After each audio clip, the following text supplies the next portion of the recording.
Queridos, o tema da mensagem é: quem é a sua família? Quem é a sua família? O texto está lá em Gênesis 4:8. Gostaria que você abrisse comigo, Gênesis 4:8.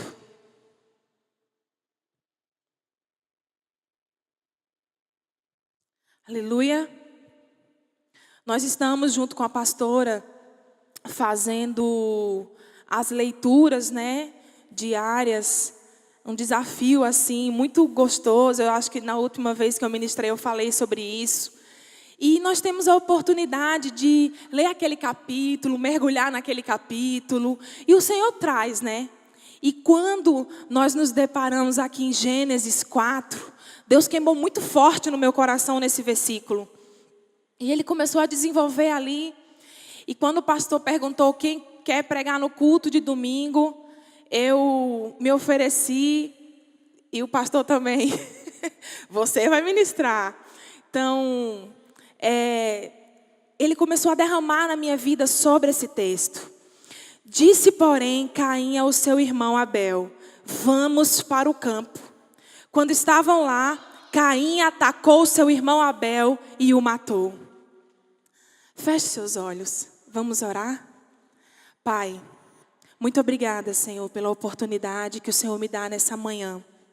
Mas eu quero te pedir que o Senhor venha sobre a vida da igreja, abrindo os ouvidos espirituais, abrindo os olhos espirituais, que nós possamos enxergar aquilo que o Senhor tem para as nossas vidas de forma individual, de forma pontual, que possamos ser nessa manhã, Senhor, atentos a tudo aquilo que o Senhor deseja para nós. Em nome de Jesus, amém.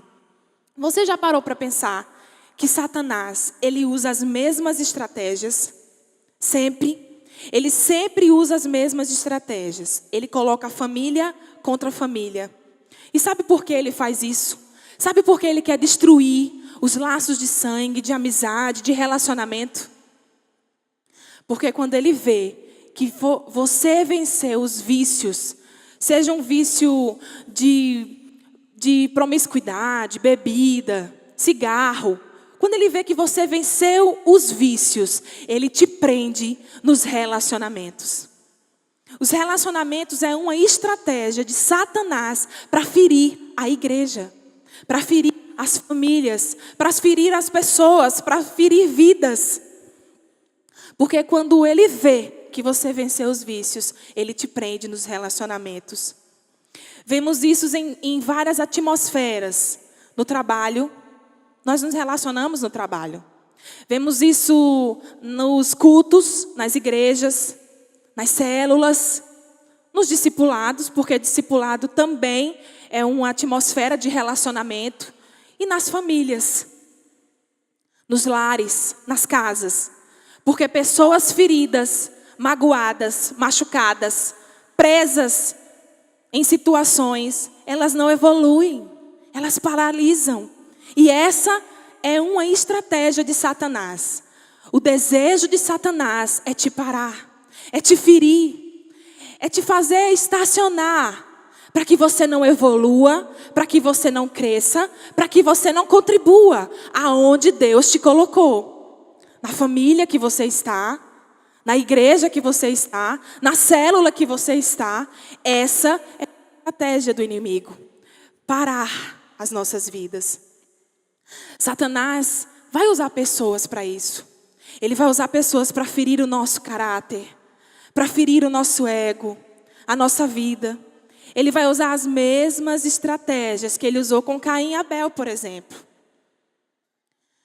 Ira, ciúmes, inveja, raiva. Quem aqui já passou por isso? Quem aqui nunca sentiu isso? Quem aqui nunca foi ferido por alguém? Seja um pai, uma mãe, um filho, um discípulo, um amigo. Isso é natural.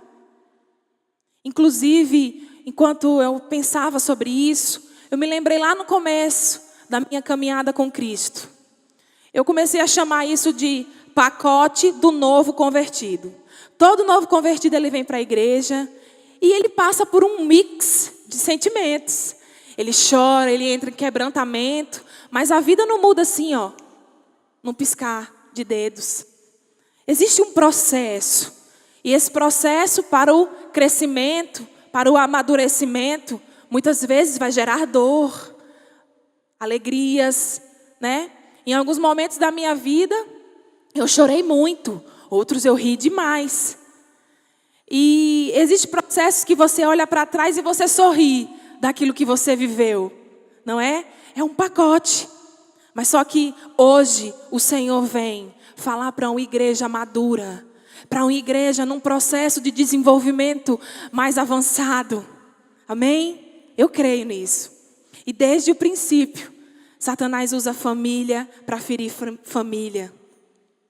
E Deus me lembrou de alguns exemplos. Além de Caim e Abel, Deus me lembrou de José do Egito, a família de Davi, o filho pródigo. Olha o que acontece na palavra. Deixa eu virar aqui meu iPad. Eu ainda sou do tempo da folhinha. Davi foi esquecido pelo seu próprio pai, quando o profeta chegou na sua casa. O que isso podia gerar em Davi? Um sentimento de exclusão. Se sentir excluído pela sua família, um sentimento de rejeição. Onde está isso? 1 Samuel 16, 10, 11. José foi menosprezado pelos seus irmãos. Mas por quê? Porque ele contou os sonhos para os irmãos. E eu quero abrir um parêntese aqui com você. Será que nós não podemos contar sonhos? Quem aqui já ouviu falar assim, não conte seus sonhos para todo mundo não, senão você vai ficar visto. Eu não creio nisso, irmãos. Nós precisamos evoluir. Conte os seus sonhos, eu conto os meus. Que igreja é essa? Que a gente não pode contar sonho para o irmão, que gera sentimento negativo no irmão. Que evangelho é esse que te derruba, mas não te muda? Não é isso que Deus quer para nós. Deus quer transformação. Isso faz parte do pacote do novo convertido. Nós não somos novos convertidos. Nós somos maduros. Estamos evoluindo e indo para o alvo. Então, quando José conta os sonhos para os próprios irmãos, eles desprezam. Eles excluem José. Expulsam José do seu meio familiar. Gênesis 37, 20 fala essa história. O irmão mais velho do filho pródigo, quando ele vê que o irmão volta para casa e o pai recebe com festa, o que é que ele faz? Ele surta. Ele se indignou. Lucas 15, 25, 28. Ciúmes, inveja do próprio irmão que voltou para casa. Ele poderia se alegrar, mas ele não fez isso. E Caim e Abel? O que é que o texto fala? Que o irmão mata o outro. Família ferindo famílias. Tantos exemplos de família ferindo família. E o que é família? Eu fui lá para o dicionário para entender o que é família. E a definição de família é a seguinte: núcleo social de pessoas unidas por laços afetivos. Repita comigo: laços afetivos, que geralmente compartilham o mesmo espaço e mantêm entre si uma relação solidária. Meu Deus, eu fiquei tão impactada com isso. Eu tenho estudado na escola com o João Vitor e ele está aprendendo a manusear o dicionário. E eu estou assim, maravilhada com isso. Porque na era digital que você bota no Google, né, e já dá a definição, eu fui lá no dicionário que eu comprei para ele e tinha essa definição. E eu fiquei maravilhada, porque o contexto, ele não fala de DNA, ele não fala de sangue, ele fala de um laço afetivo. Eu não sei você, Mas eu fui pega com isso aqui. Sabe? Não é sobre o sangue que a pessoa carrega. Não é sobre o DNA. Não é sobre gerar ela e a luz da forma física. Mas é uma atmosfera espiritual. Laços afetivos. E família é um grupo de pessoas que dividem o mesmo tempo, o mesmo espaço, o mesmo ambiente, as mesmas alegrias e tristezas. Como Deus é perfeito, né? Ele fala, se alegrar com os que se alegram e chorar com os que choram. Meu Deus. Não está falando de, ai, aquela ali é minha mãe, foi ela que me teve lá na maternidade. Não é sobre isso. É sobre laço. É sobre afeto. Que Deus lindo, não é mesmo? Eu não sei você, mas eu fico super empolgada com isso. E família compartilha momentos de tristeza, de alegria, de sonhos, de incertezas. Se pararmos para pensar, onde nós fazemos isso?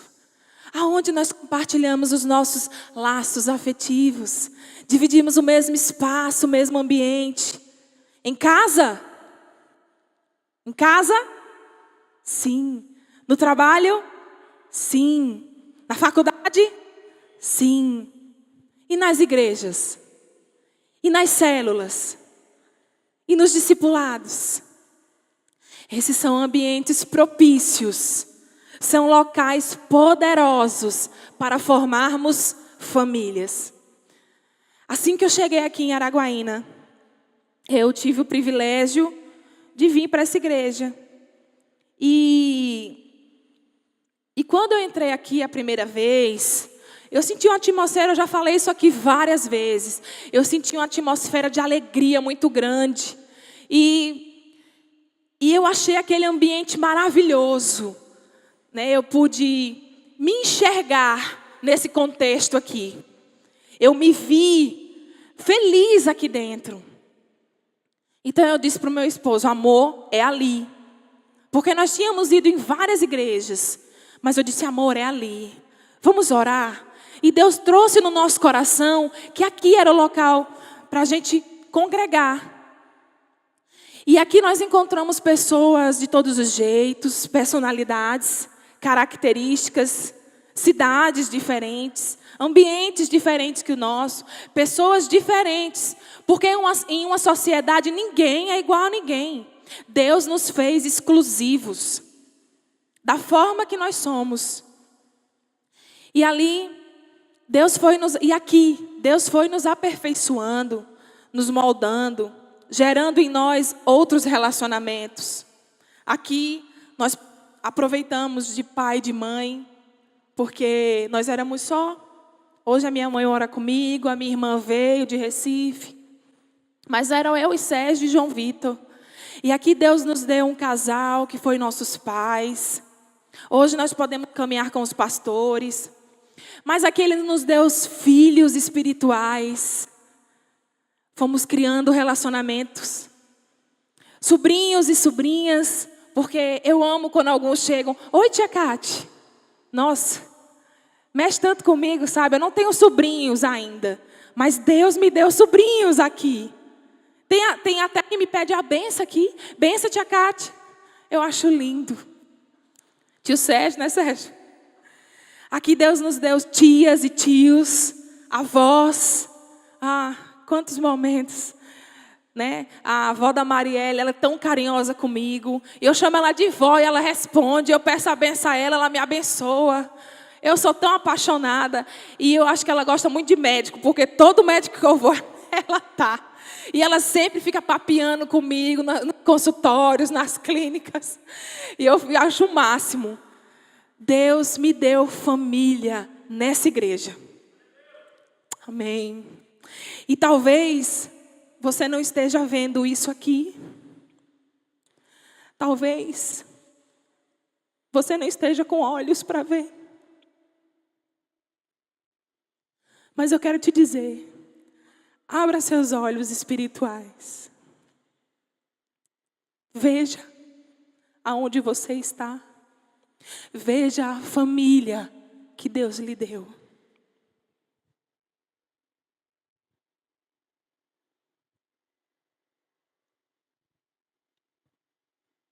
Amém?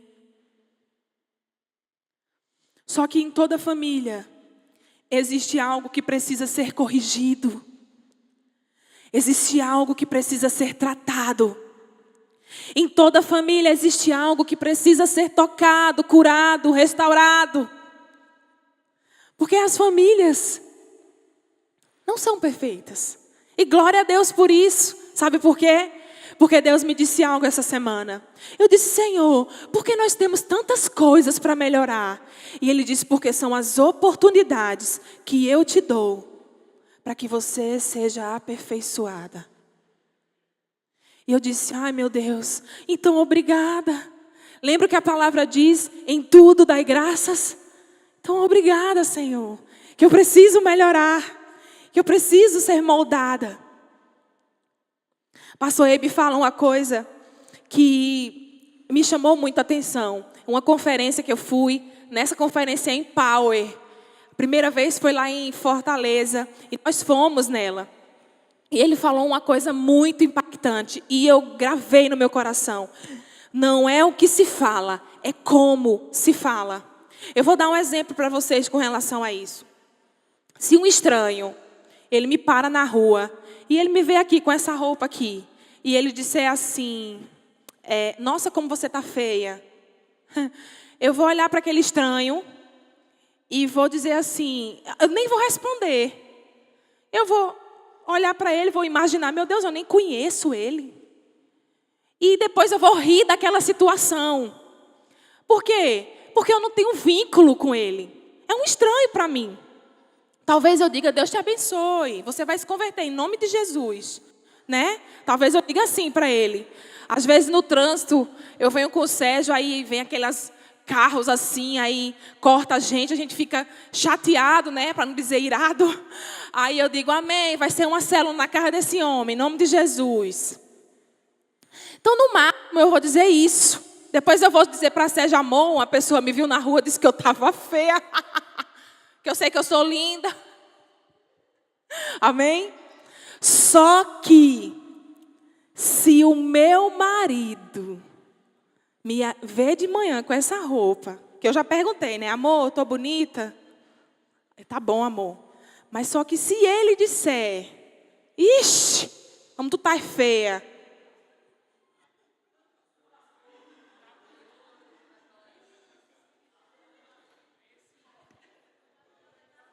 Irmãos, como é que fala lá, Sérgio?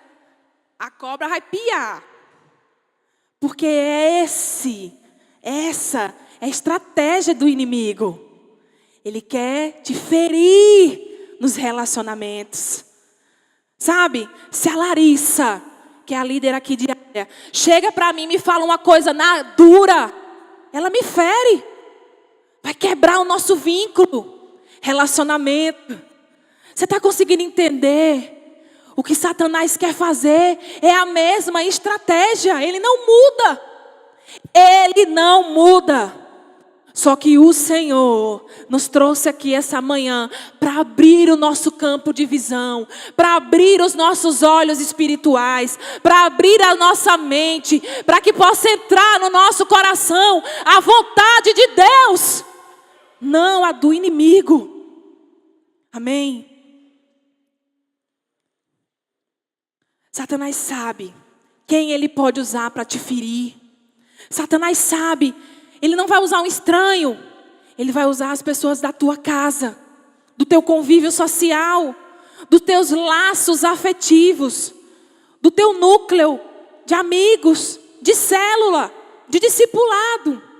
Esses dias foi aniversário da Marielle e eu fui parabenizar ela e eu disse assim, você foi a mãe que eu não tive quando eu precisei. Que eu precisava da minha mãe, né? E a minha mãe morava longe.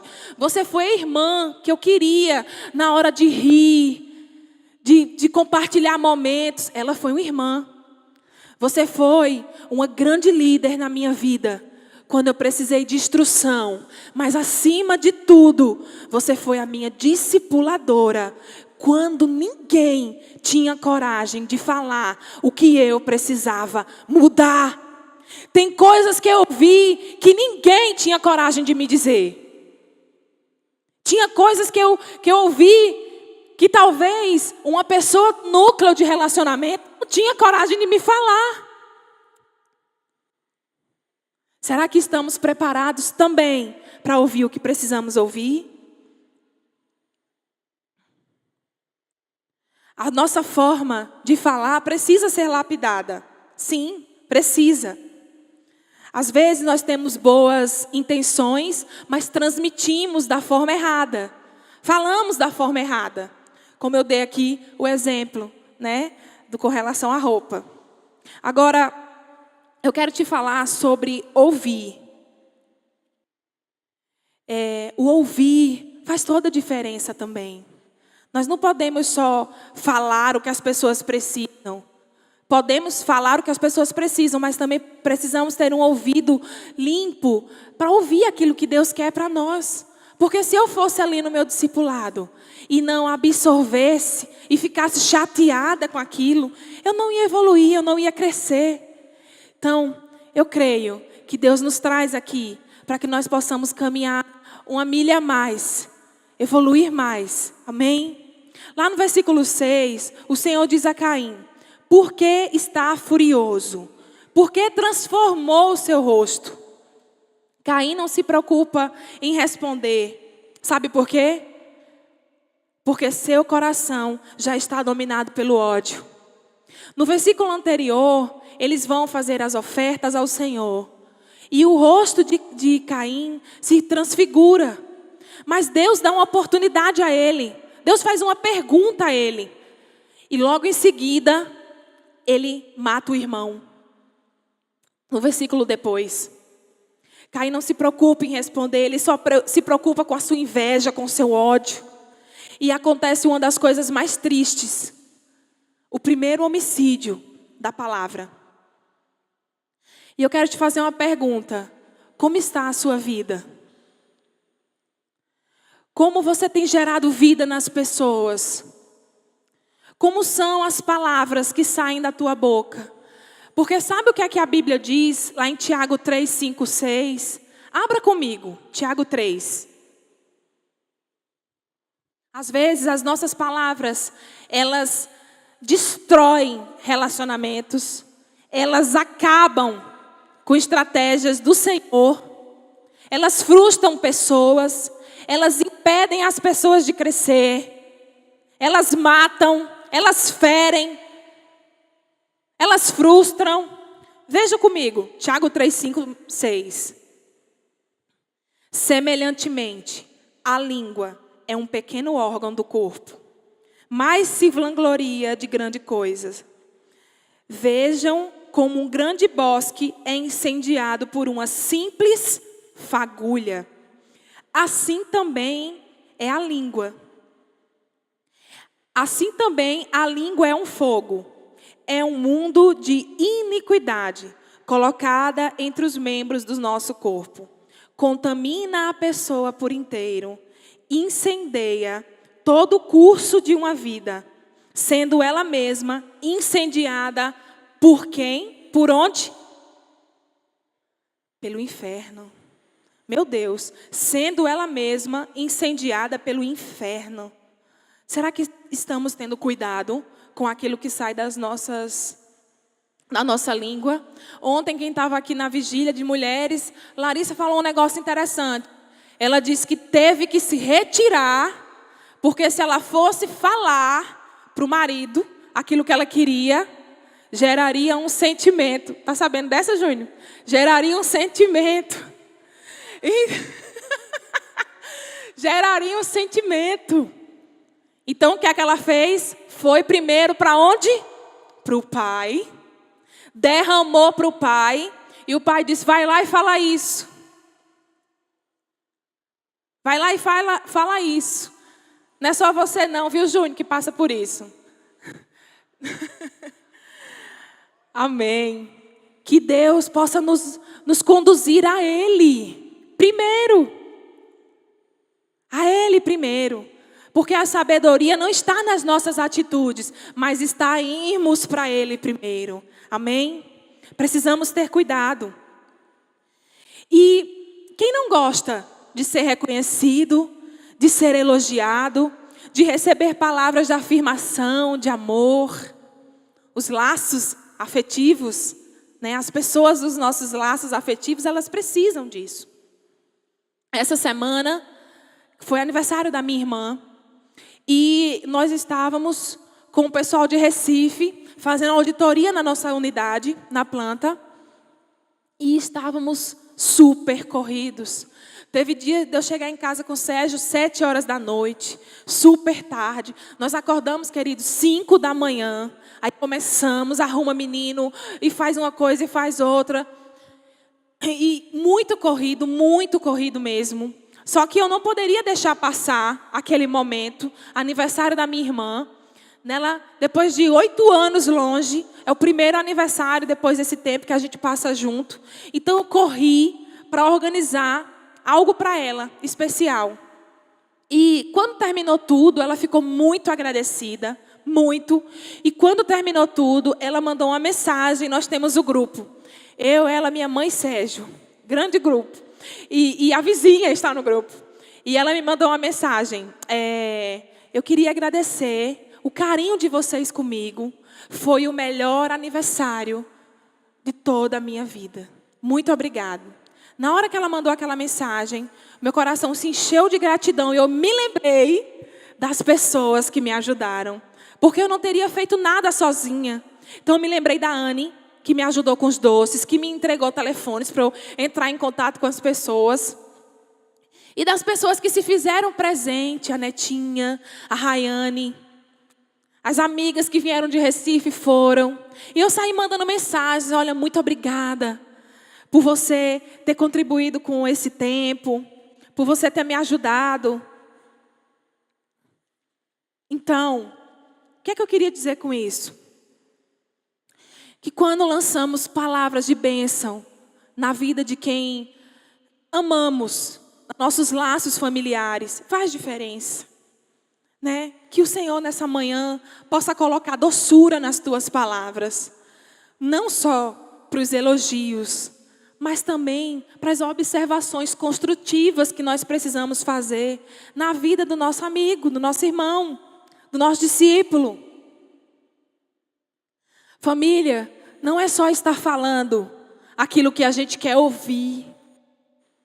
Família também é aquilo que a gente precisa ouvir. Quem aqui já precisou ouvir algo que foi duro aquele momento, mas que mudou, gerou em você algo diferente? Amém? Não saia daqui só querendo ouvir aquilo que você quer, mas ouvir aquilo que você precisa. Aquilo que realmente vai te fazer crescer, te fazer evoluir, vai trazer maturidade na tua caminhada. Amém? Porque o amadurecimento, ele muda toda uma história.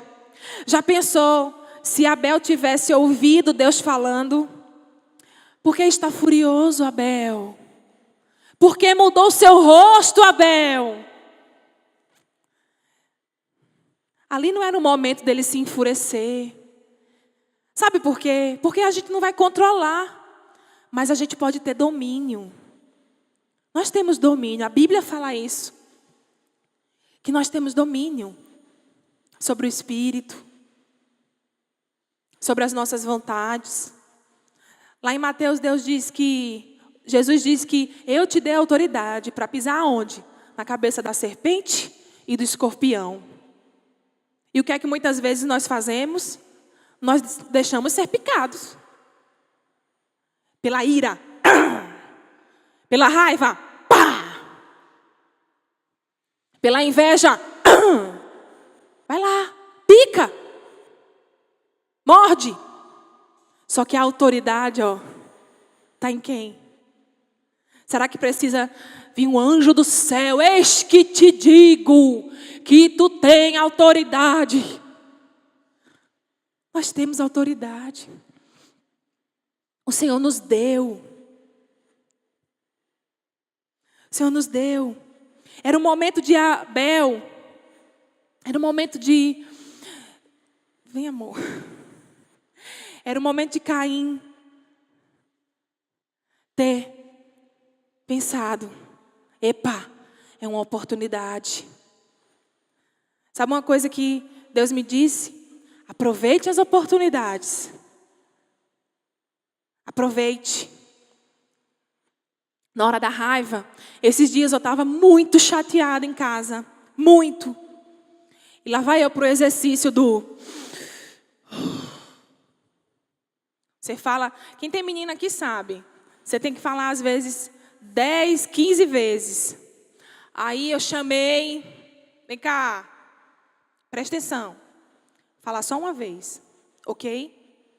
Ok? Só que a estratégia lá em casa tem que ser diferente, né? Porque Davi é bem abençoado. Então, o Davi é mais trabalhoso. Tem que repetir até ele pegar. Com o João Vitor não. Com o João Vitor você já vem, João. Tem senhora.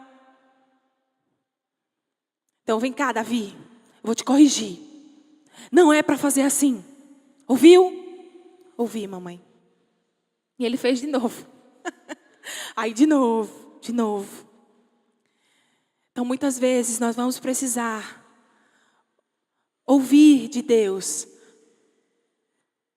Não se deixar ser contaminado pelo sentimento daquele momento. Fazer o exercício de respirar.